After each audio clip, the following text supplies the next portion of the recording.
It's a lengthy story, and the custody battle for my friend's daughter is still ongoing. Since the case is in court, I'll be careful not to share too many details to avoid legal trouble.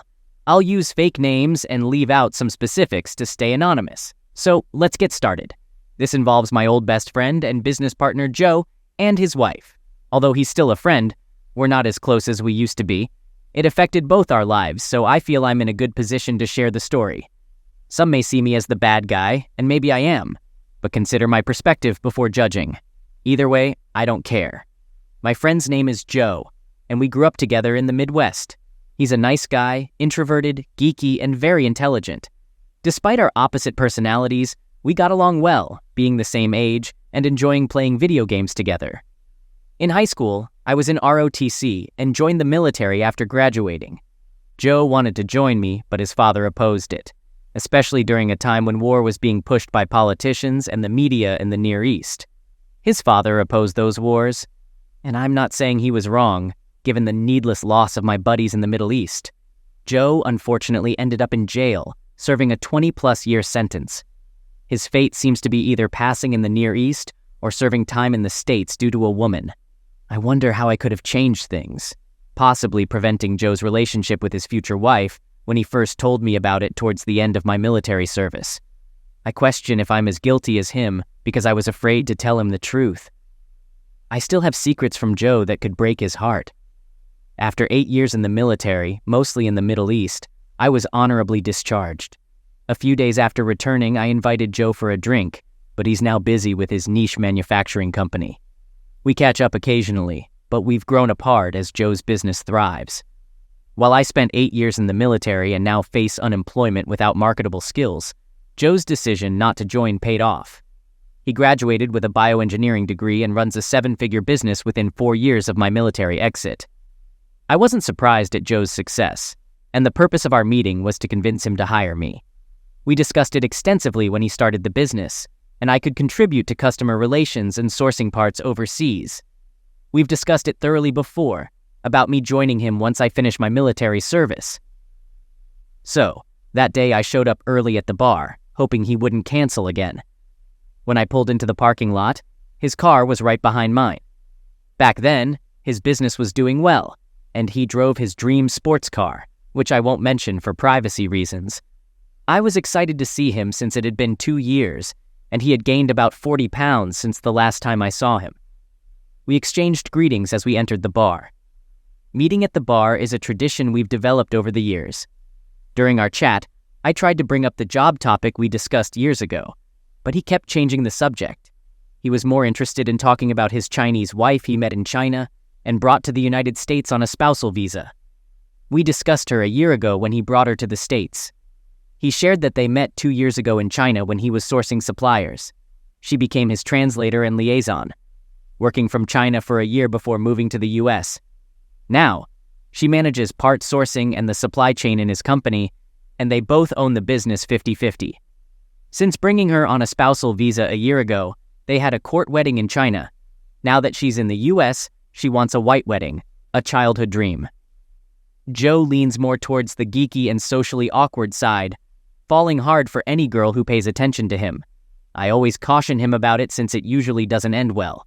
So, I tried to warn him about this one too, thinking she had too much control over his business in a short time. He mentioned they hadn't been insinuate because she wanted a special white wedding night. To me, that seemed ridiculous and a big red flag. Despite knowing her for 2 years, living together for almost a year and being his wife, they hadn't been insinuate? I'm not an expert in Chinese culture, but it seemed unusual for a woman to remain celibate after a guy has done so much for her. When I asked why they hadn't had the white wedding yet, he said her parents had a visa problem, and they were close to resolving it. I called that out as not believable, saying if it were me, she'd have given up the excuse by now. He didn't like my statement and got defensive. I told him I didn't understand what made her so special. He described her as a great business partner, smart, beautiful, and hardworking. I warned him about giving her too much control over his business, stating that many Asian girls possess those qualities. I mentioned that it's unusual for them not to be insinuate after being married for so long. I noticed Joe was getting irritated with my questions and how I was questioning his wife's motives, so I decided to focus on why I was there. When I brought up the job he promised me, I felt like I had already bothered him with my earlier questions. His mood changed, and he didn't want to discuss the promised opportunity. It seemed like a different side of Joe, maybe because he has money now and thinks I shouldn't have an opinion. At the end of the meeting, he tentatively said he'd let me know after shuffling some things to see if there's a spot for me. After that, I felt like the friend I knew was gone, replaced by a business-focused geek in love with a girl he barely knew, being led along. At that moment, I promised myself that if he offered me a chance in his company, I'd always tell him what he wanted to hear, essentially becoming a yes man. I had to look out for myself. About 3 days later, he called and invited me to his home that evening. I prepared as if it were an interview. Meeting someone I used to be best friends with made me tense because I wanted the job. I didn't want to say something wrong or act out of line. I understood that people grow apart due to experiences and environmental factors. I wasn't sure if I'd meet his wife since they lived together. I arrived at his house around 9 or 10 p.m. He had a really nice house in a good part of town, not too extravagant. At that point, I still lived with my parents and drove a less valuable car, so it meant a lot to me then. His wife was home, and when I walked in, she seemed shy and proper in her greetings. Maybe that was one reason he liked her, aside from her beauty. She prepared some Chinese food for dinner. After dinner, the three of us went to the living room and got down to business, also having some wine. To cut the story short, I was offered the VP position for customer relations and sourcing, with 2 employees reporting to me. Essentially, the third-ranking person after Kim, Joe's wife. I also learned more about the business. They had 10 employees at the time, focusing on manufacturing medical equipment and components for various industries. They engineered and assembled parts, with all components coming from Asia. Their business model was profitable, especially with good inventors/engineers. Customers might need a part for life, making them the sole supplier with a patent, allowing them to regulate prices with no competition. I also realized that Kim was more involved in the business than I initially thought.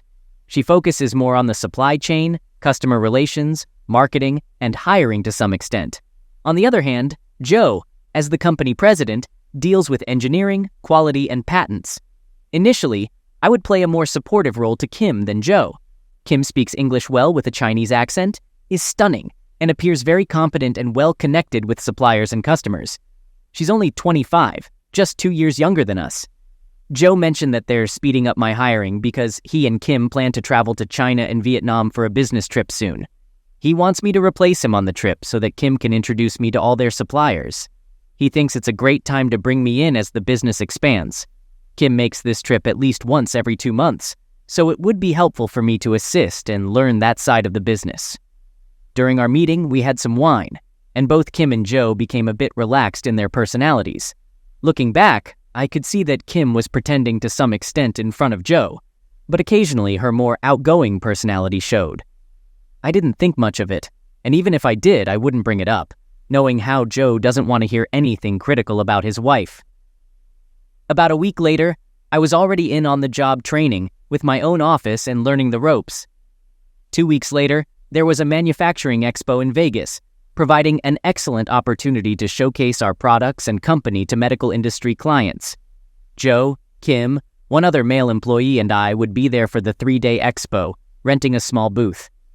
I was fortunate to be invited on the trip, giving me the chance to learn more about the business while advertising our products to customers and expo attendees.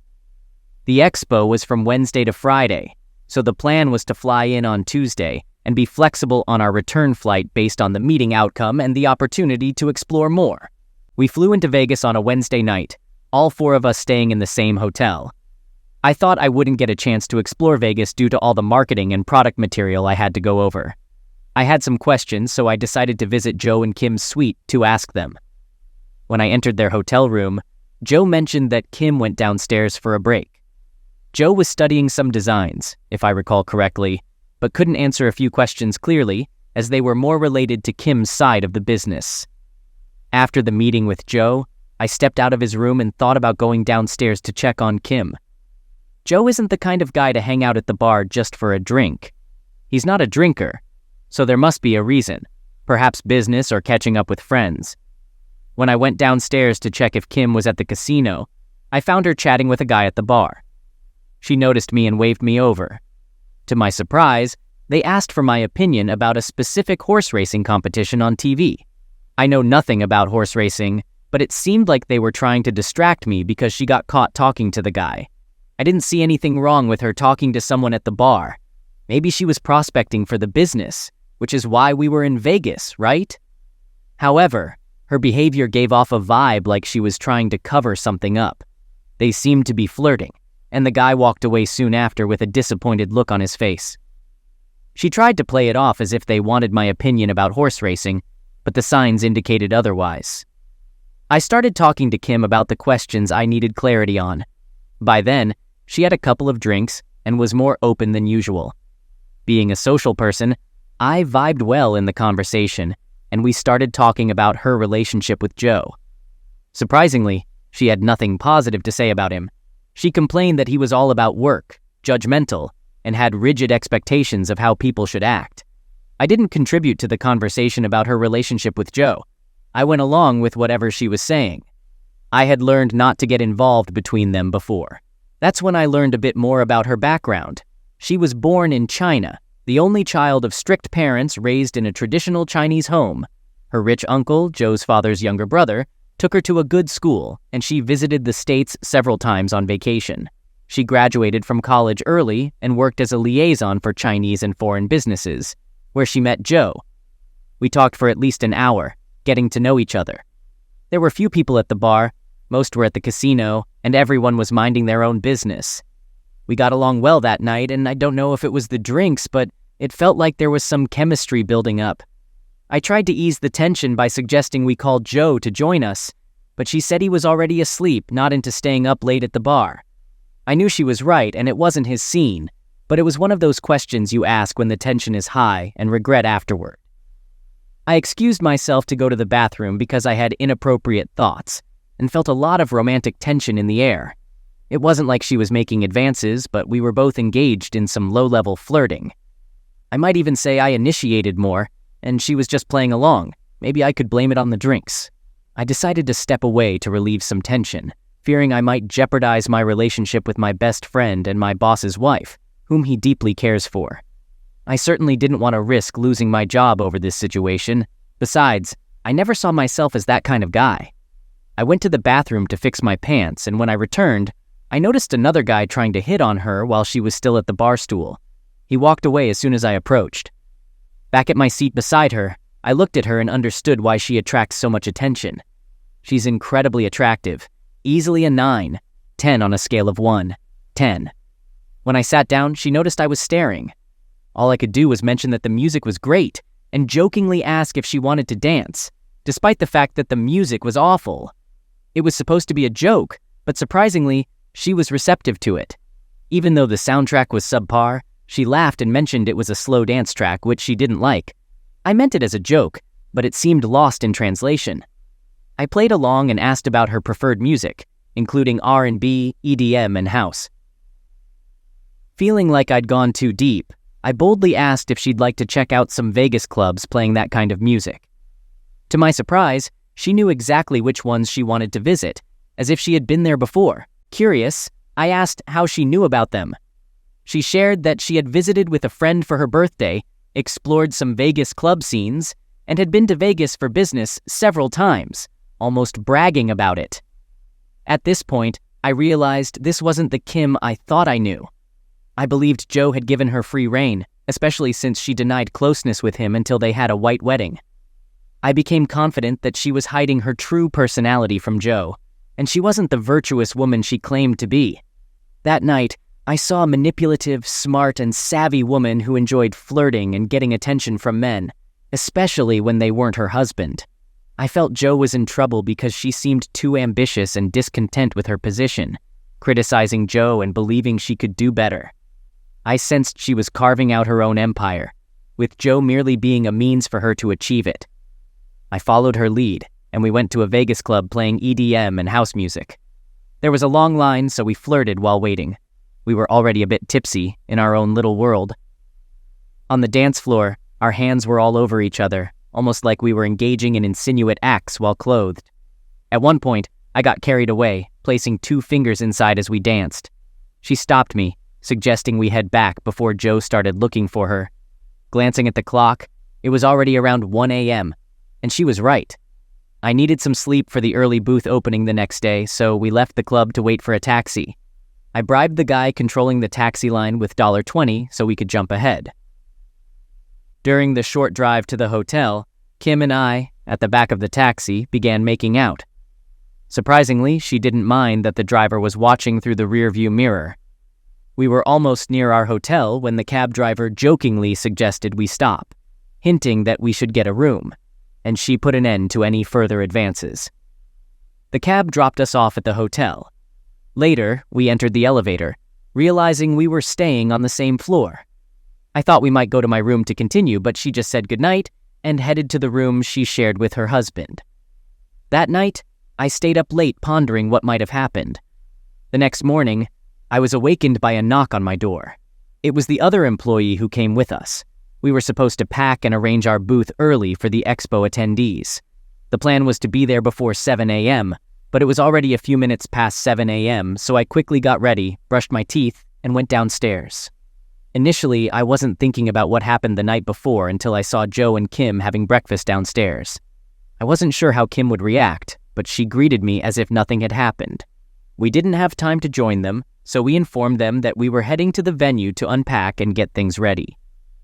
Upon reaching the venue, we unpacked and prepared our booth. We had a few attendees and potential customers visiting, and I was busy promoting our products before Kim and Joe arrived. Occasionally, I tried to catch Kim's eye while attending to people, but she wouldn't look at me or speak. It was awkward. It seemed like she was avoiding eye contact, perhaps thinking the previous night was a mistake. I considered whether drinks played a role in her actions, making her feel tipsy, leading to a mistake that I took advantage of. Even before the expo ended that day, I feared she might confess to Joe, putting my job and friendship at risk since she was avoiding me. I worried she would tell Joe about the previous night, leading to job loss and embarrassment. To make matters worse, she left before the expo ended that day, and Joe told me she wasn't feeling well, leaving early. I believed part of the reason for her departure was my presence, making her uncomfortable. Sharing a cab with Joe after the expo, I felt guilty and regretful. I debated whether to tell him what happened, wanting to control the narrative, but explaining how his wife ended up in a compromising situation with me seemed challenging. I kept quiet. Throughout the rest of the day, I couldn't stop thinking about her, not only in a romantic manner, but also because I worried she might tell Joe, risking my job, reputation, and causing embarrassment. I felt the need to speak with her urgently, sensing my job was hanging in the balance. That day, I went downstairs to the bar, hoping she was there like the night before, but she wasn't. It was a long evening. The next day at the expo, Joe was meeting with a customer, and the other employee was away. It was just Kim and me at the booth with no visitors around, providing a chance to talk to Kim alone. However, I didn't know what to say, and when I called her, I stuttered my words. She looked at me with a puzzled expression, and I ended up apologizing for the other day. She responded, "I know, it won't happen again." She then looked away, acting as if nothing happened. It seemed like the entire night was a blur to her. The tension eased when a visitor came into our booth, asking questions about our product. I left that day feeling somewhat relieved.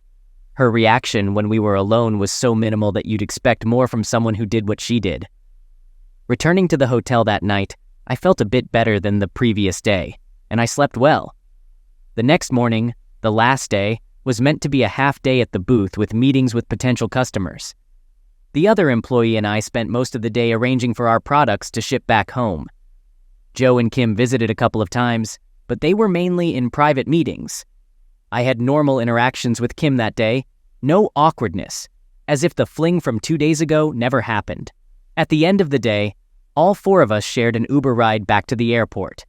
I sat in the front seat, observing Joe and Kim chatting and laughing with each other and the other employee.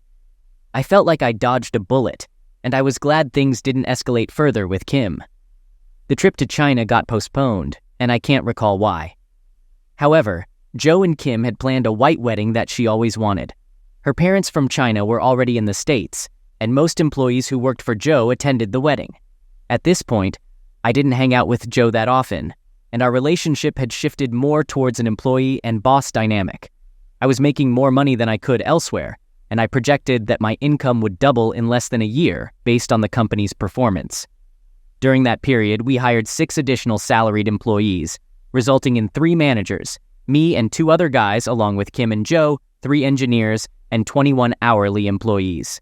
The following month, Kim and I were planning a trip to China to meet suppliers and find a vendor for our next product launch. While preparing for the trip, I anticipated potential tension. Our business class seats were next to each other, and we were staying at the same hotel.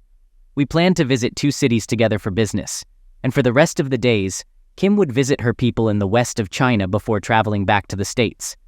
At that point in my life, things were going well. I had more money for a house down payment and a serious girlfriend.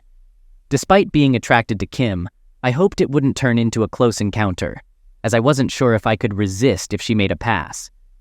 During our long flight, we discussed business and had some friendly conversation, but nothing insinuate.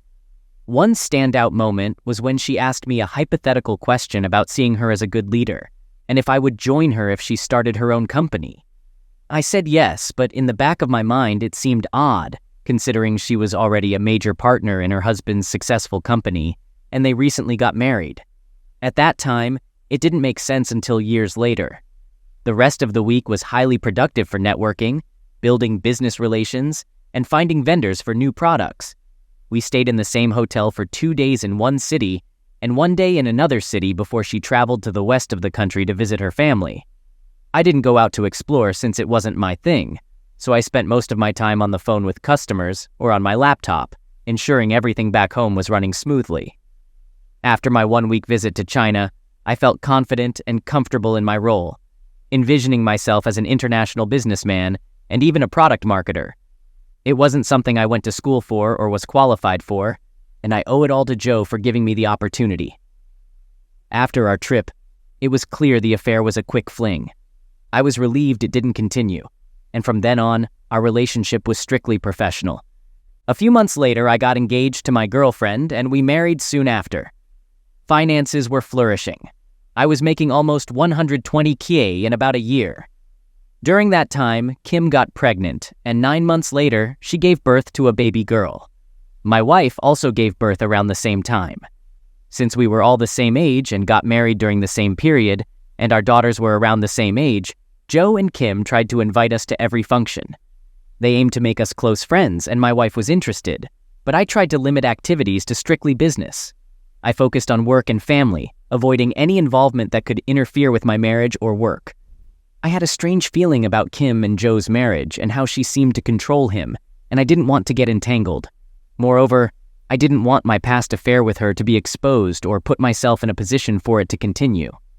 Fast forward about 2 years later, business was thriving, making about $250,000 a year and a second baby on the way. Joe called me one evening suggesting we hang out at a bar. It felt strange since we hadn't hung out for a while, and Joe wasn't the type to casually visit a bar unless it was for business or something meaningful. He rarely drank, so I was understandably nervous. The thought in the back of my mind was that maybe my past mistakes with his wife had come back to haunt me. I went to the bar thinking I might be fired or something bad would happen. Even though I knew him well enough to expect a phone call firing if he found out about the affair, I thought maybe he wanted to handle things differently. Perhaps I was overthinking things. I went to the bar feeling incredibly nervous. However, when I got there, Joe shared his problems, and it wasn't about me. It was about his strained relationship with Kim. He's been dealing with family issues and wanted to vent to me. As I mentioned earlier, we weren't hanging out much anymore. He explained that Kim tried to isolate him from close friends, including me. Over the years, frequent traveling caused a drift between him and Kim.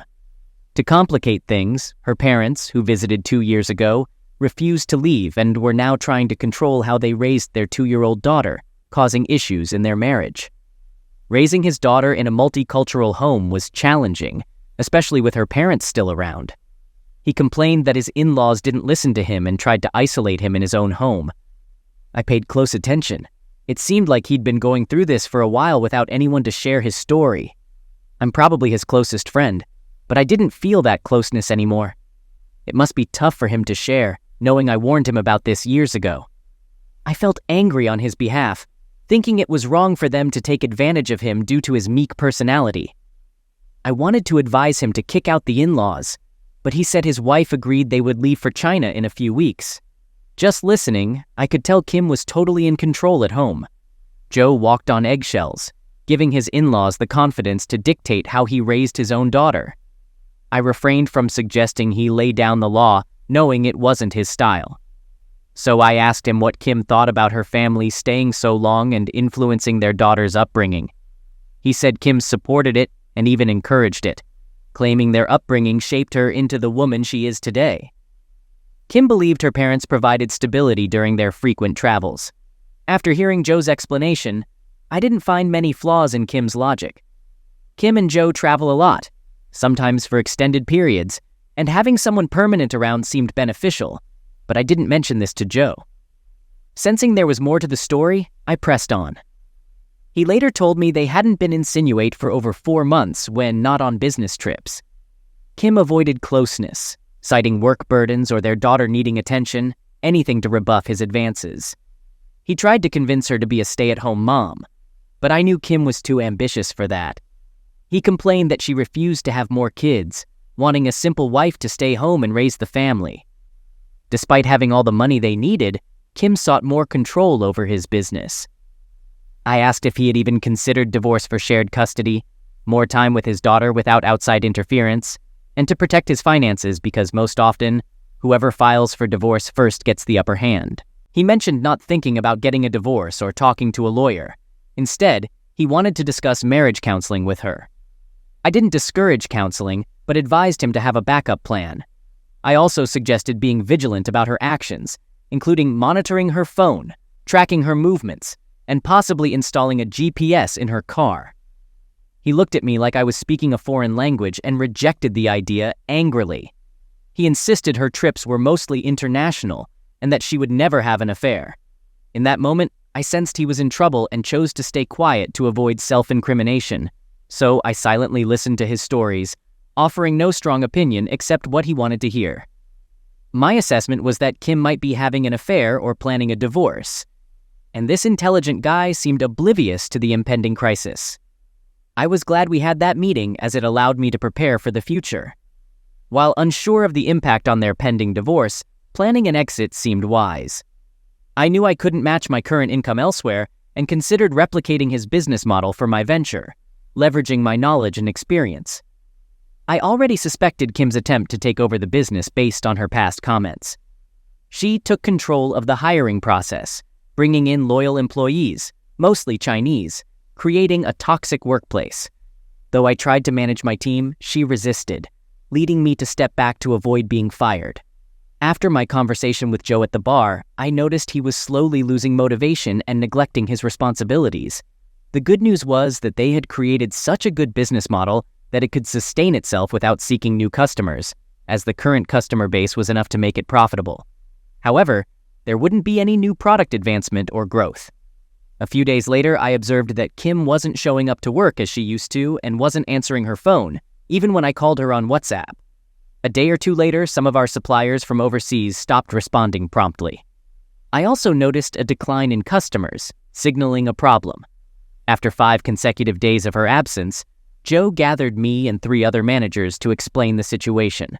He disclosed a disagreement with his wife, who aimed to destroy the business. Some suppliers and customers were loyal to her, and she intended to create her own business while damaging our reputation. Joe warned of a massive fallout, suggesting we might have to let go of half our employees. He instructed me to travel to China and Vietnam the following week to secure alternative suppliers, offering help with customer relations if needed. After the sad news, 2 managers left, and Joe and I spoke alone. He acknowledged I had been right all along. Joe revealed that the impact on the business could have been worse if he hadn't caught his wife before she executed her plans. Following our bar meeting, he couldn't shake off the possibility of infidelity. He started suspecting her affair, so he installed a monitoring device on her phone. It revealed her romantic involvement with multiple men on WeChat. One had proposed, and they planned to start a business similar to ours. She aimed to marry him and move him to the States, being a citizen through Joe. The man, older with an engineering degree like Joe, had more connections in China, and they knew each other longer than she had known Joe. According to Joe's recovered text messages, she planned to divorce Joe and take over the company, though the specifics were unclear. Her plan was to divorce him in about 5 months, but exposure came too soon. Joe discovered everything and confronted her, leading her to stop showing up for work. Her trips, initially seen as business-related, were also romantic getaways. Joe shared that before discovering the affair, she promised marriage counseling while secretly planning to divorce him. Feeling depressed, he considered ending his life. I consoled him, and he revealed his daughter was with a babysitter, the in-laws were gone, and his wife had gone missing since the confrontation. Joe tried calling her multiple times, but she didn't respond. She had been busy urging suppliers and customers to sever ties with his business, sharing incriminating documents. However, some loyal customers believed it was a scam and informed Joe. Some suppliers cared only about money and would cut ties if compensated, thwarting her plan. At this point, I suspected that Kim had left her husband and daughter to join her boyfriend-fiancé in China. She was contacting her husband's customers and suppliers, attempting to take away some of his business. Despite limited success, she had already disrupted a few suppliers in China and Vietnam, and it was only a matter of time before shortages and late deliveries became issues. Having traveled to China and Vietnam several times, I had built a network in that region, but my efforts to source suppliers in South America had seen little success. Before our one-way trip to China, we had only about a month's supply of critical parts that she successfully sabotaged. Our priorities were clear. We booked a one-way trip, uncertain about when we'd return unless we found alternative suppliers for these critical components. I didn't dwell on why Kim would want to destroy a business she helped build. I knew all along that she aimed to silence Joe and take over. Unfortunately, he realized it too late, and now we were scrambling to address the fallout. Back then, her actions confused me. It seemed more sensible to take over the business than start anew, even if Joe was more successful. I wondered if she had pulled the trigger by mistake, and her plan was poorly thought out and destined to fail. Perhaps there was more to the story that I didn't know, but based on my perspective and available information, that was the conclusion I drew from her reasoning. At this point, my primary focus was saving the business to sustain the livelihoods of the 37 employees who depended on it, not just maintaining my fancy lifestyle. During our 2-week stay in East Asia, where we visited 3 countries, we managed to recover some previous supplies by paying for them. Strangely, Kim stopped calling her suppliers, failing to uphold her commitments. It was odd that she abruptly halted her efforts to destroy the company. Upon our return to the States, it took about a month to weather the storm, but things eventually returned to normal. Kim never got back in touch, and I never saw her again during those months. I observed that Joe was never the same. Already an introvert, he became even more withdrawn, paranoid, and defensive. When I inquired about Kim, he mentioned that she had abandoned him and their daughter, and he hadn't heard from her. His questioning of why I was asking was strange, given all we had been through in the past couple of months. A few weeks later, an employee informed me that Kim was reported missing, and her family claimed not to know her whereabouts as she hadn't contacted them for weeks.